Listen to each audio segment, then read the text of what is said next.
Kalau saya sebagai seorang transpuan, saya berada di luar sistem menyuarakan aspirasi masyarakat, tentu pasti akan kecil kemungkinan akan didengar ya.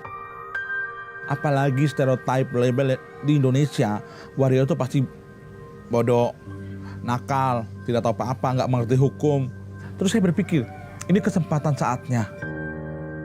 Dan pada akhirnya saya menang. Yang kerja bukan lipstik saya, yang kerja bukan baju saya, tapi otak dan kemampuan saya.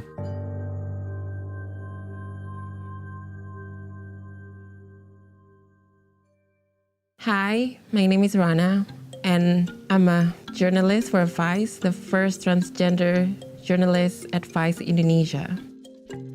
Before I had this job, it was really hard to find someone who would take a chance on me because people associate someone like me with someone who's uneducated, someone who are working the street, a prostitute, or very promiscuous. They don't see me my value. They don't see me for what I believe, what I could bring to the table. I have those stigmas stacked against me. And that is why it's very hard to find trans women in professional setting. I stumbled upon this article that says Indonesia's first trans public official. So I start digging into it. I start reading about it, and turns out she works as a representative in her village for the people there. Imagine that, a transgender woman leading people.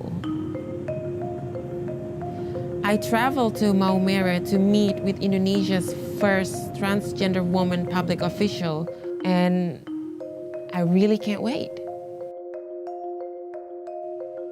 There are no official data on the total number of trans women in Indonesia. Research in 2010 estimate there are 38,000 trans women in Indonesia, and 36% of them make a living through sex work.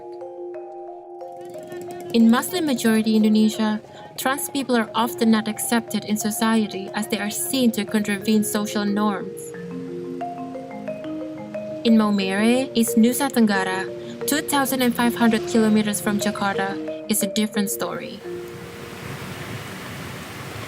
Selamat pagi, Bunda. Rana, selamat datang di Terima Maumere. kasih. Mari masuk. Ya. Nah, ini lihat, aku itu pura-pura maco banget. Oh iya. Ini lihat, kan lekong banget, lekong sekali, lagi sekali kan. Iya. Tapi kan tidak bisa. Tubuh saya seperti itu, tapi jiwa saya. Karena kalau kita bicara tentang gender, itu kan rasa ya. Rasa yang ada di dalam. Iya. Walaupun saya pakai baju laki, saya berlepas jenggot, tapi rasa saya berbeda. Maka itu menjadi diri sendiri itu memang betul-betul perjuangan. Waktu Bunda terpilih menjabat di DPD, itu ceritanya gimana sih? Saya itu sempat kaget kan, waktu itu kami diundang untuk penjaringan. Saya tidak mencalonkan diri gitu. Tapi warga sendiri menganggap bahwa saya punya kemampuan ya. Jadi mereka bilang, Bunda Mayora bisa. Dan saya itu sempat berpikir hampir 1 jam ya, bisa nggak ya? Dan benar, kalau saya sebagai seorang transpuan, saya berada di luar sistem menyuarakan aspirasi masyarakat, tentu pasti akan kecil kemungkinan akan didengar ya. Apalagi stereotype label di Indonesia, waria itu pasti bodoh, nakal, tidak tahu apa-apa, nggak mengerti hukum. Terus saya berpikir, ini kesempatan saatnya. Kalau memang ini bapak-bapak, mama-mama memilih saya untuk itu, ya saya siap. Dan saingan saya lumayan berat. Karena pertama, tokoh pemuda, ketua Karang Taruna ada, tokoh-tokoh masyarakat. Waktu hitung pertama, nama saya itu hampir tidak ada kan. Di pertengahan itu saya mulai ngejar, suara saya mulai ngejar. Jadi heboh sekali, mulai bertepuk tangan. Tiga. Dan pada akhirnya saya menang. Saya dengan nomor yang 1 itu kami selisihnya itu hanya 1 suara. Saya percaya bahwa 1 suara itu adalah suara Tuhan. Menurut Bunda, apa sih yang membuat masyarakat yakin Bunda bisa merepresentasikan mereka? Masyarakat sudah pandai berpolitik. Mereka tidak mau lihat hanya omong aja gitu. Hanya asal bicara, hanya asal berjanji.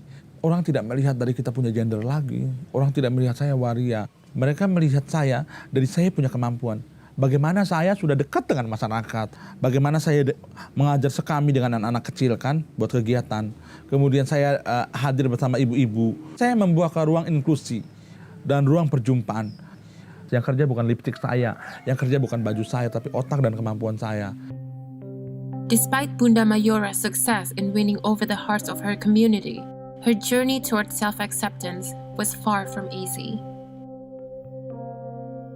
Saya sendiri itu merantau di dalam jiwa. Itu cukup lama. Karena saya itu coming out di umur 32 tahun.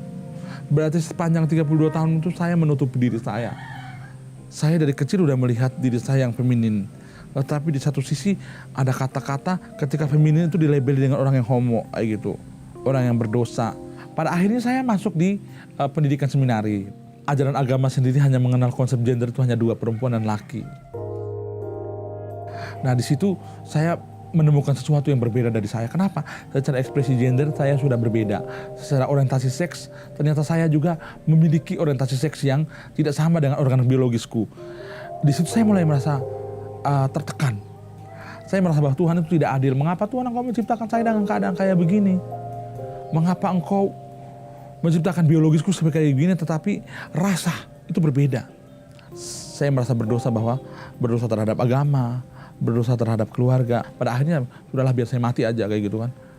Saya mau pengen bunuh diri aja, mati aja. In depths of her despair, Bunda Mayora met a group of elder trans women in Yogyakarta who inspired her to eventually accept herself.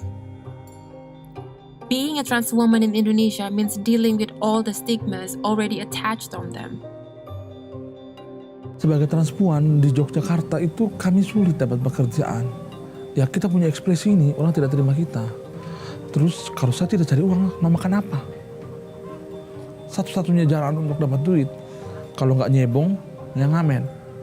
Satpol PP yang ada di Jogja datang dan tangkap saya.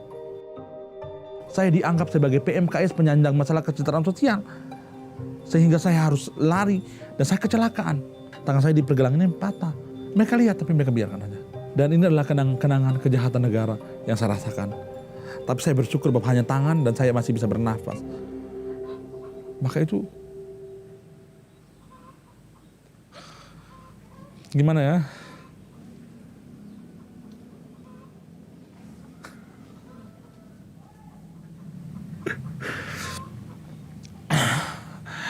Jadi saya bersyukur bahwa saat itu meskipun dengan keadaan yang terbatas, tapi saya bahagia. Bahagia menjadi diri sendiri. Meskipun dulu di dalam biara saya punya semua. Pekerjaan sudah ada, makan minum semua sudah beres. Dan saya berani keluar dari zona yang itu dibanding saya harus menjadi orang yang menipu diri dan membohongi diri. Eventually, Bunda Mayora returned to her hometown Maumere and found her way back to religion through the help of Romo Caesar, a priest who gave her a chance to serve in his church. Mari kita panjatkan doa umat. Yang naik ke surga duduk di sebelah kanan Allah Bapa yang Maha Kuasa. Dari situ ia akan datang mengadili orang hidup dan mati.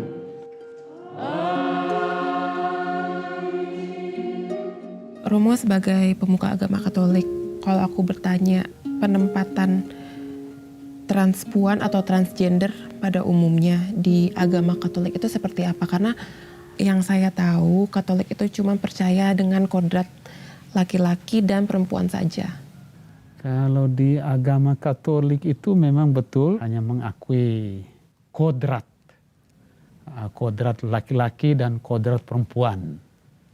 Itu ada di dalam kitab suci. Dalam gereja Katolik juga tetap menerima mereka sebagai saudara, sebagai anak, sebagai sahabat, sebagai keluarga. Gereja tidak membuang mereka.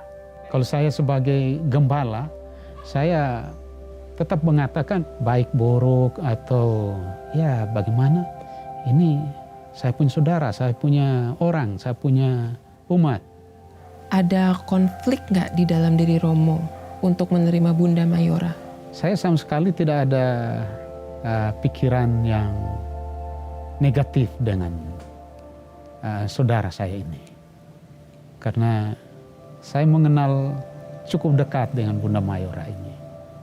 Dia orang baik, orang yang aktif dalam kegiatan-kegiatan gereja. Banyak hal juga dia bisa membantu saya dalam urusan-urusan pendampingan. Jadi pesan saya untuk pemuka-pemuka agama supaya kita tetap menghargai, karena mereka itu bagian utuh dari kehidupan kita. Mereka juga punya peran yang berguna untuk kehidupan banyak orang juga. Di sini ini gereja tempat saya juga dibaptis di sini. Dibaptis. Kemudian saya juga diterima di sini. Ini gereja paroki. Paroki. Sabda sudah menjadi daging. Salam Maria, penuh rahmat, Tuhan sertamu. Terpujilah engkau di antara wanita, dan terpujilah buah tubuhmu Yesus. Orang itu kan melihat saya dulu dengan tahu saya bahwa saya dulu seorang biarawan. Bayangkan, dari biarawan keluar menjadi orang awam kan sudah ada stigmanya juga. Sudah dicap macam-macam. Udah keluar dari biara terus jadi waria lagi, lebih jahat lagi kan pemikiran orang. Saya bersyukur bahwa gereja di Maumere itu sangat terbuka. Dan para pastornya juga begitu ramah, begitu progresif. Kenapa? Mereka menghormati kami diberi ruang. Mulai dari saat itu saya pede dan saya ke gereja, saya mengakui iman saya tanpa ada ketakutan, tanpa ada malu.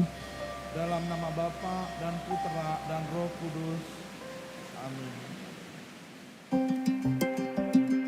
As a leader in her community, Bunda Mayora has helped change perception of trans women, and younger trans women feel less stigma living in Maumere. Ini komunitas trans muslim dan mereka usianya masih muda, dari usia sekolah, dan mereka sudah begitu lama bercerita kepada saya untuk mau sharing. Halo. Assalamualaikum. Assalamualaikum. Waalaikumsalam. Masuk. Bapak Mama terima keadaan kamu? Kamu Mama? Mama aman? Oke. Kamu? Aman? Aman. Nah itu kesempatan orang tua terima kalian. Bunda Mayora itu dari kecil bersembunyi dan bertopeng. Sampai umur 32 tahun baru kembali buka status bahwa saya adalah trans. Kalian dari masih muda sudah bisa terima diri, sudah mengenal kami, sudah mengenal yang tua-tua dan memberikan motivasi untuk kamu. Kalian tidak terlambat, saatnya mulai menjadi orang yang berguna. Cita-cita mau jadi apa cita-cita? Hah? Perias? Oh iya, berarti jadi makeover ya? Makeup artist. Cita-cita jadi apa? Mau jadi guru? Oh cucok, jadi guru. Kamu tahu Mbak Jessica? Alis matanya tetap cantik, lipstik, tapi dia tetap jadi ibu guru yang baik. Jadi itu jejaknya dia ya. Harus sekolah, berarti harus sekolah. Nah saya berharap bahwa teman-teman kita menjadi trans atau menjadi waria yang selama ini kan orang anggap kita yang kurang baik itu, kita bongkar itu bahwa itu tidak benar. Apa yang kamu katakan bahwa kami tidak baik, kami buktikan dengan kami punya profesi. I talked to Dea, a young trans woman, about Bunda Mayora's achievements and what it means for her and the trans community in Maumere. Bunda Mayora bagi saya inspirasi buat kami, waria-waria yang ada di Kabupaten Sika. Bunda Mayora datang memberi kami wajah baru, memberikan kami suatu pandangan agar kami bisa berbaur dengan masyarakat. Dengan adanya Bunda Mayora duduk di pemerintahan desa, artinya untuk transpuan muda seperti dia itu apa sih? Yaitu menambah semangat kami dan menjadi motivasi buat kami. Karena semua waria kan bisa dikerjakan. Jadi waria tidak bekerja seperti nyalon aja, yang lain menenun, masak. Waria juga bisa bekerja di pemerintahan. Kenapa transpuan itu penting untuk berada di sistem pemerintahan?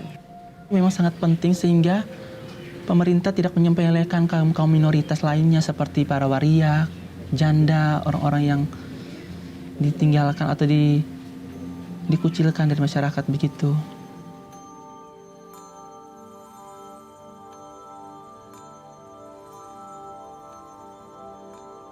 Setelah aku ketemu sama semua orang yang aku temuin di saat aku di sini bersama Bunda, aku semakin positif, semakin percaya diri kalau sebenarnya mungkin yang selama ini transpuan di luar sana alami, yang aku alami juga, mungkin itu semua karena kesalahpahaman aja. Maka itu saya percaya bahwa kebaikan itu akan bisa merontokkan tembok-tembok pemisah. Cinta itu akan bisa merobohkan batas-batas itu. Being in Maumere and, seeing all the positive that are happening with trans women there, it makes me very hopeful that we are going towards more tolerant Indonesia.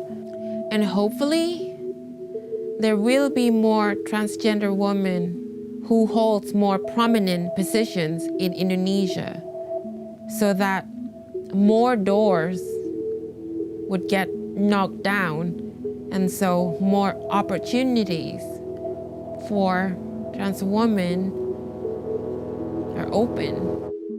And so there's no other young trans woman who are starting their journey would feel alone ever again. Asa mengiringi setiap langkah, ada air mata, ada perjuangan melangkah penuh stigma.